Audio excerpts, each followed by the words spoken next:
우리가 신앙을 갖는 것은 하느님께 뭔가를 바라기 때문이죠. 영원한 생명을 얻는 것은 가장 큰 목적이요, 세상을 살면서 조금 행복하게 살기를 바라기 때문에 하느님께 바란다는 거죠. 그래서 열심히 기도하죠.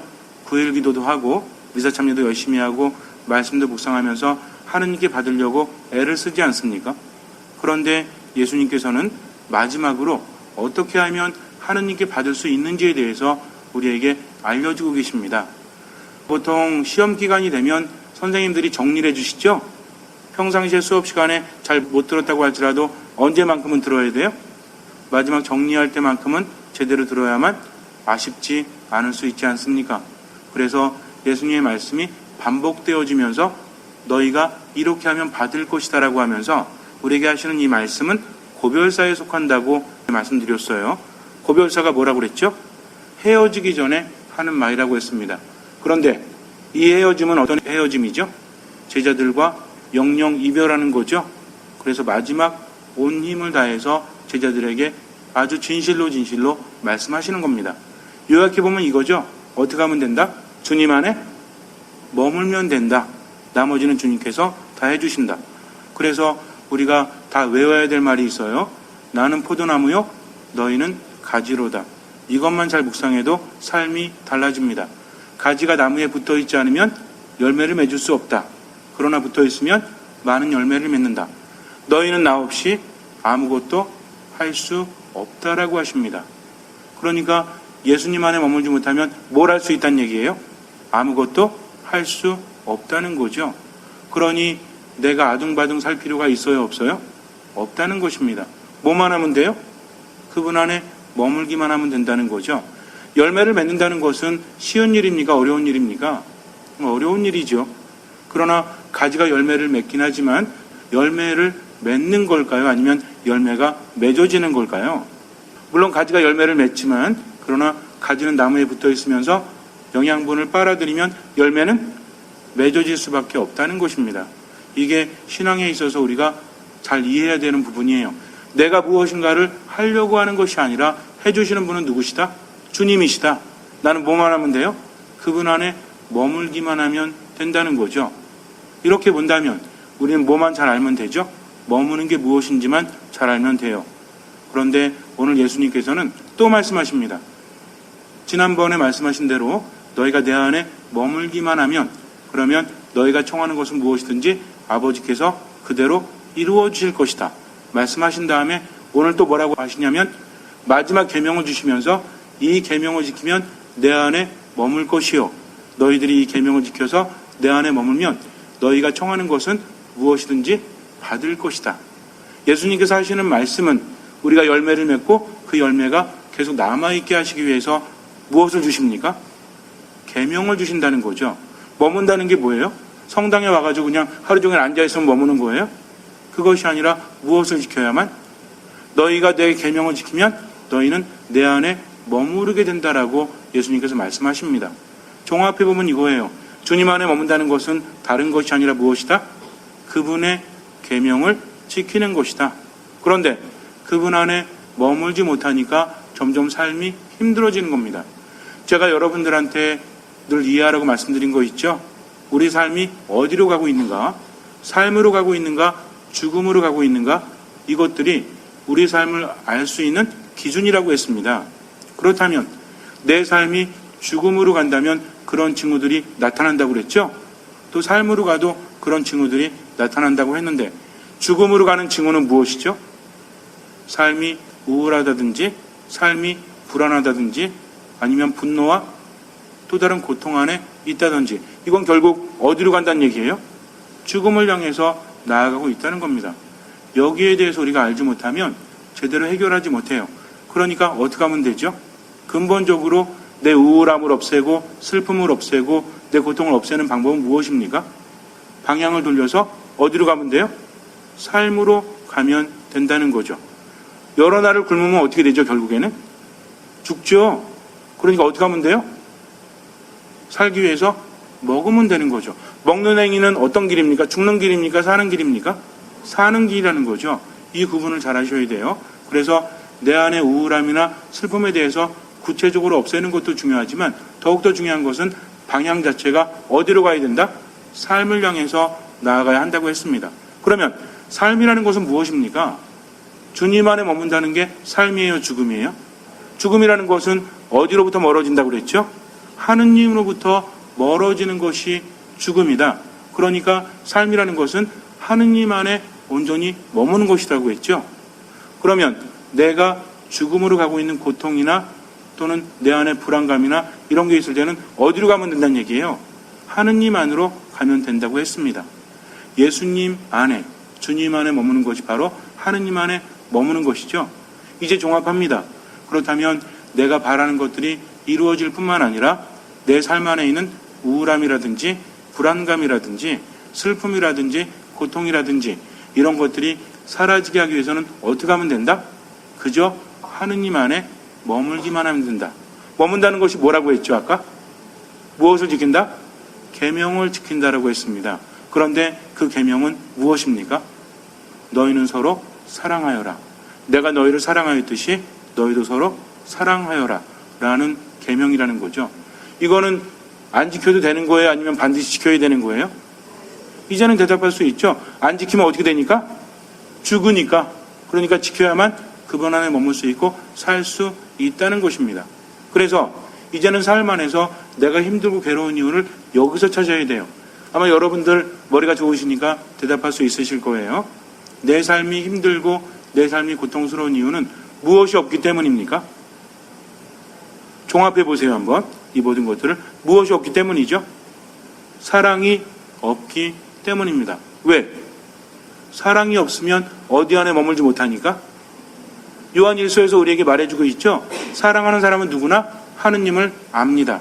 하느님은 사랑이시기 때문입니다. 그러니까 하느님 안에 머문다는 것은 어디 안에 머문다는 얘기예요? 사랑 안에 머문다는 것이요, 예수님의 계명을 지킨다는 것이니까. 예수님의 계명이 뭐라고 그랬죠?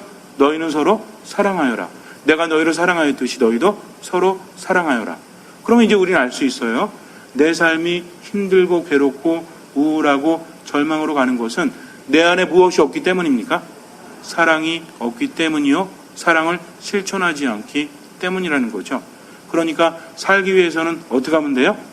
사랑을 하면 돼요. 그런데 이 사랑한다는 것이 쉬워요, 어려워요? 어렵지 않습니까? 내가 사랑할 만한 사람만 사랑한다면 그건 쉬울지 몰라요. 근데 예수님께서는 내가 너희를 사랑한 것처럼 너희도 서로 사랑하여라 하고 하시면서 누구마저도, 원수마저도 사랑할 수 있어야 한다고 말씀을 하십니다. 이게 무겁다는 거죠. 우리는요, 살아가면서 여러 가지 상처를 받아요. 그래서 정말 사람들에 대한 분노나 미움이 마음속에 쌓여갈 수밖에 없습니다. 예수님의 말씀을 지켜야 되는 건 알아요. 그러나 정말 우리를 사랑하신다면 왜 이렇게 힘든 걸 시키시는가? 그런 생각 하지 않으십니까? 내가 저 사람을 미워하지만 않으면 되지 굳이 사랑할 수 있어요? 이 미움이라는 것이 내 안에서 솟구치는데 내가 어쩌지를 못하는데 정말 나에게 해를 끼치거나 앞으로도 해를 끼칠 사람을 보면 어떻게 사랑할 수 있습니까? 미워하지 않는 것도 가까스로 하는데 근데 어떻게 사랑할 수 있죠? 라고 예수님께 따진다고 할지라도 중요한 건 뭐예요? 사랑을 하면, 사랑을 하지 않으면 이게 중요하다고 그랬죠? 사랑하면 어떻게 돼요? 살아요. 사랑하지 않으면 죽어요. 어떤 이유가 된다고 할지라도 중요하지 않습니다. 결국에는 사랑하면 살 것이요, 사랑하지 않으면 죽게 된다는 거죠. 아니, 왜 이렇게 우리를 힘들게 하시나? 라고 생각할 수 있겠지만 다시 한번 생각해 보세요. 왜 예수님께서 거듭해서 서로 사랑하라고 하시는지 그 말씀을 제대로 이해해야 합니다. 기본적으로 주님께서 우리에게 좋은 것을 주십니까? 안 좋은 것 주십니까? 예수님 뭐라고 하셨죠? 무거운 짐을 지고 허덕이는 이들 모두 내게로 오너라. 내가 더 무겁게 하리라. 내가 너희를 편히 쉬게 하리라. 그러니까 내 멍에를 메고 나에게 배워라. 그리고 오늘 복음에서 내가 너희에게 이 말을 하는 것은 너희 마음속에 무엇이 생기도록? 기쁨이 생기도록. 오늘 뭐라고 하십니까? 내가 너희에게 이 말을 한 이유는 내 기쁨이 너희 안에 있고 또 너희 기쁨이 충만하게 하려는 것이다라고 말씀을 하십니다. 부담을 주려고 하는 것이 아니라 일단 내 말을 따라 보면 부담이 아니라 뭐가 생긴다? 기쁨이 생겨 난다는 거죠. 근데 요즘에 보면요, 현대의학에서 예수님의 말씀이 기가 막히게 증명되고 있죠. 우리가 살아가면서 그런 경험을 하는데 별로 없어도요, 뭔가 나아지는 게 없는데 마음이 기쁠 때가 있죠. 마음이 행복할 때가 있어요. 면역력이 올라가고 불안이 사라질 때가 있습니다. 뭐에 빠질 때? 술독에 빠질 때? 뭐에 빠질 때 그래요? 사랑에 빠질 때 그런다고 합니다. 사랑을 하게 되면 막 이렇게 들뜨게 되죠? 흥분하게 돼요. 왜냐하면 도파민이 분비되기 때문이라고 합니다. 그런데 이거보다 옥시토신이라는 게 있대요. 그래서 이것이 나오면 마음이 굉장히 편안해지고 면역력이 높아지고요. 이해력이 상당히 높아진다고 합니다. 그러니까 모든 것이 사랑이라고 하는 거죠. 어떤 사람 보고 가슴이 두근두근대고 마음이 들뜨는 것은 도파민의 영향이요. 사람들에 대해서 관대해지는 거 있죠. 이해심이 깊어지는 거 있죠. 이거는 옥시토신의 영향이라고 합니다. 기분이 좋아진다는 거죠. 그런데 유럽에서는 옥시토신 스프레이를 판대요. 그러니까 사갖고 기분 나쁠 때마다 뭐 하면 돼? 뿌리면 되죠. 좀 비참하지 않습니까? 우리 안에서 나오는 건데 굳이 사서 뿌릴 필요가 있어요. 그래서 우리가 사랑을 할 때 이것이 나온다는 것은 굉장히 중요합니다. 이게 언제 많이 나오냐면 아이를 출산하고 나서 모유 수유할 때 있죠. 이때 많이 나온대요. 그래서 여러분들 아마 우리 자매님들 경험이 있으신 분들은 아시겠지만 모유 수유할 때는 뉴스나 이런 거 보고 불쌍한 사람들 나오면 더 마음이 애잔해져요? 아니면 아무렇지도 않아요? 더 도와주고 싶은 마음이 막 굉장히 커지지 않습니까? 그게 모성애하고 연결이 돼 있다는 거죠. 바로 그 효과라고 합니다. 그래서 우리가 다른 사람에 대해서 관대해진다는 것은 내가 행복하다는 거예요? 아니면 불행하다는 거예요? 마음의 여유가 없으면요, 다른 사람에 대해서 관대해지지 않습니다. 그러나 내가 행복하다고 느끼는 사람은 다른 사람 도와주고 싶고 관대해진다는 거죠. 어느 날 제가 아는 집에 개가 새끼를 낳대요. 개가 모유 수유를 하고 있다고 합니다. 근데 제가 아는 개였거든요. 그래서 이제 모유 수유할 때 뭐가 나온다? 옥시토신이 나오니까 관대해진다라고 해서 제가 이제 구경 갔어요. 그래가지고 이제 천으로 쳐놨길래 안녕 그러면서 문을 딱 열었거든요. 얘가 어떻게 했는지 아세요? 아마 걔한테는 옥시토신이 안 나오는 것 같아요. 그것이 아니라 사람과 다르다는 거죠. 개답거나 사람다움은 다르지 않습니까? 우리가 만약에 개라면 그렇게 살아도 돼요. 그러나 우리는 무엇입니까? 우리는 인간이라는 거죠. 그래서 인간답게 살아야 되는데 인간은 어떤 존재죠? 하느님의 모상이라고 했습니다. 하느님은 사랑이시죠? 그러니까 사랑 자체이신 하느님의 모상인 인간도 뭐예요? 사랑이라는 거죠. 그래서 어떤 이유가 되든지 사랑하지 않으면 인간은 절망 속에 있을 수밖에 없고요. 사랑하게 되면 희망으로 나아가고 행복할 수밖에 없다는 겁니다.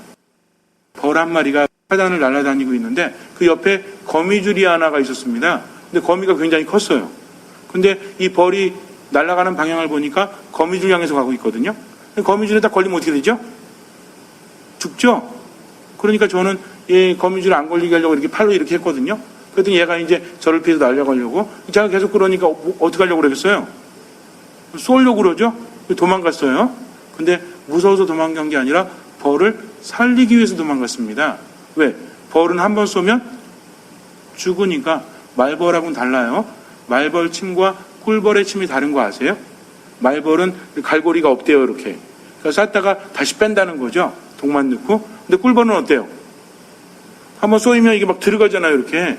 갈고리가 이렇게 돼 있어가지고 한번 박히면 들어가지 나오기가 쉽지 않다고 합니다. 근데 왜 꿀벌은 쏘면 죽을까요? 여기서 문제 하나 낼게요. 우리를 쏘는 벌은 암놈일까요? 순놈일까요? 자, 하나, 둘, 셋 한번 대답하세요. 하나, 둘, 셋. 예, 암놈이래요, 암놈. 왜냐하면 여러분들 그렇다고 뭐 이 자매님들이 독하다 이런 얘기가 아니라 원래 이게 뭐냐면 산란관이래요. 침이 아니라 산란관이라는 거죠. 알을 낳는 데라고 합니다. 근데 이 보통 벌들에게 이게 필요가 있어요, 없어요? 필요가 없지요. 왜? 알은 누구만 나니까? 여왕벌만 나니까. 나머지 암벌도 이게 필요가 없는 거예요. 그래서 태화가 됩니다. 그래서 침의 형태로 되는데, 근데 문제는 뭐냐면 이게 원래 침이 아니라 산란관이었기 때문에 한번 쏘면 이게 뽑히면서 내장이 다 뽑힌대요. 그러니까 어떻게 돼요? 죽을 수밖에 없다고 합니다. 저는 살려주려고 했는데 얘는 쏠려고 그랬어요. 이게 중요합니다. 우리가 세상을 살아가면서 어떤 이유가 됐든지 간에 내가 착각을 하면 안 된다는 거죠. 나에게 상처를 준 사람이라고 할지라도 내가 그 사람을 사랑하지 않고 분노하거나 미워하거나 증오하거나 보복한다면 나는 뭘 쏘는 거예요? 침을 쏘는 것과 같다는 겁니다. 근데 이 침 때문에 누가 죽어요?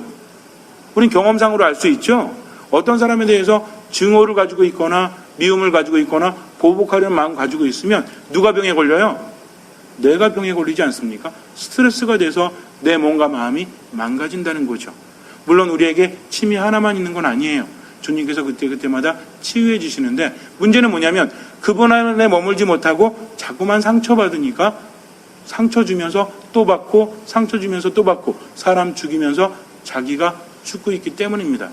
그래서 주님께서는 뭐 하라고 하세요? 사랑하라고 하신 거죠. 아니 어떻게 사랑할 수 있습니까? 라고 말한다면 그분은 그러세요. 내가 말하지 않았냐? 너희는 나 없이는 아무것도 할 수 없다. 용서하는 것도 혼자 하는 것이 아니라 내가 있어야만 하는 것이니까 뭐만 해라? 내 안에 머물기만 해라. 사랑이라는 열매는 맺는 거라고 그랬습니까? 맺어지는 거라고 그랬습니까? 맺어지는 거라고 했죠. 그러니까 내가 고민할 필요 없어요. 누군가 미우면 뭐 하면 돼요? 기도하고 말씀 안에 머물면서 주님의 은총을 청하면 된다는 거죠. 신앙이라는 것은 기본이 잘 돼 있어야 합니다. 하느님께 무엇인가를 바라면서 기도한다고 할지라도 그분의 말씀을 듣지 않으면 믿음이 생겨나지 않고요. 그분 안에 머물지 않으면 치유받을 수 없다라는 거죠. 우리 생각을 바꾸지 않으면 삶은 바뀌지 않아요. 그래서 주님의 계명은 사랑하라는 계명은 우리를 힘들게 하려는 것이 아니라 우리를 살리기 위한 것이라는 거죠. 분명히 기억해야 합니다. 그래서 우리 삶에 대해서 돌아볼 때는 이제는 어떻게 돌아보냐면 누가 나에게 상처 줬고 내가 누구한테 상처 줬나 이런 게 아니라 내 안에 무엇이 있나 없나? 사랑이 있나 없나? 사랑이 없다면 어떻게 된다고 그랬죠? 사랑이 없다는 것은 어디로부터 멀어져 있다? 하느님으로부터 멀어졌기 때문에 메말라가고 있는 거다. 그러니까 어떻게 하면 된다? 하느님 안에 머물기만 하면 된다는 거죠. 그게 뭐라고 그랬습니까? 계명을 지키는 것이요. 이 계명을 지키는 것도 뭐 없이는 안 돼요? 주님의 도우심이 없이는 안 된다. 그분 없이는 아무것도 할 수 없기 때문에. 이렇게 생각하면 삶이 간단해집니까? 복잡해집니까? 간단해져요? 복잡해져요? 아주 간단해지지 않습니까? 삶이 가벼워요. 근데 이거 모르면요. 맨날 스트레스 받아요. 뭐가 잘못됐지? 뭐가 문제지? 하면서 헤매이다가 에너지 다 뺏기고요. 원치 않는 사람 죽이는 행동하고 자기가 상처받습니다. 그러나 주님 안에서는 편히 쉴 수 있죠. 왜? 그분은 나의 목자요. 나를 푸른 초장으로 인도하시니까. 근데 우리들의 신앙을 보면요. 예수님 따라가려는 신앙이 아니라 자기가 하려는 신앙이니까 맨날 스트레스 받죠. 양이 해야 될 건 뭐예요? 목자를 따라가면 돼요. 가지는 뭐 하면 돼요? 주님 안에 머물면서 나무에 머물면서 열매가 맺어지면 되지 않습니까? 그래서 단순하게 어린이처럼 살면 어디 간다? 천국에 가지만 복잡하게 혼자 살면 어디 간다? 어쨌든 천국에 가지 못할 뿐만 아니라 세상에서의 삶도 더럽게 힘들어요. 그러니까 괜히 힘들 필요 있습니까? 없습니까? 없다는 거죠. 어떻게 하면 돼요? 그분 안에 머물면 돼요. 사랑을 실천하면 돼요. 사랑을 실천할 수 없다면 그분의 도우심을 청하면 된다는 것입니다. 이제 아셨죠? 그럼 어떻게 하면 되죠? 알면 실천하면 되죠. 실천해서 편히 살든 실천하지 않고 힘들게 살든 그것은 누구의 몫입니까? 여러분들 선택의 몫이라는 거죠. 잠시 눈을 감으세요. 기도하십시오. 말씀 안에 머무십시오. 미사에 온전히 머무십시오. 주님께 온전히 맡긴다는 것은 한마디로 되는 것이 아닙니다. 말씀 안에 늘 머물려고 할 때, 내 마음이 주님을 향하려고 할 때, 주님, 사랑한다는 것이 너무나 힘들지만 제가 사랑해야만 살 수 있다는 것을 압니다. 그리고 제 힘으로는 사랑할 수 없기에 당신의 도우심을 청합니다. 그러니 저와 함께 머물면서 저를 치유하시고 이끌어 주십시오. 라고 겸손되이 기도하십시오. 주님께서는 그 믿음을 보시고 우리 삶에 놀라운 기적을 일으켜 주실 것입니다. 아멘.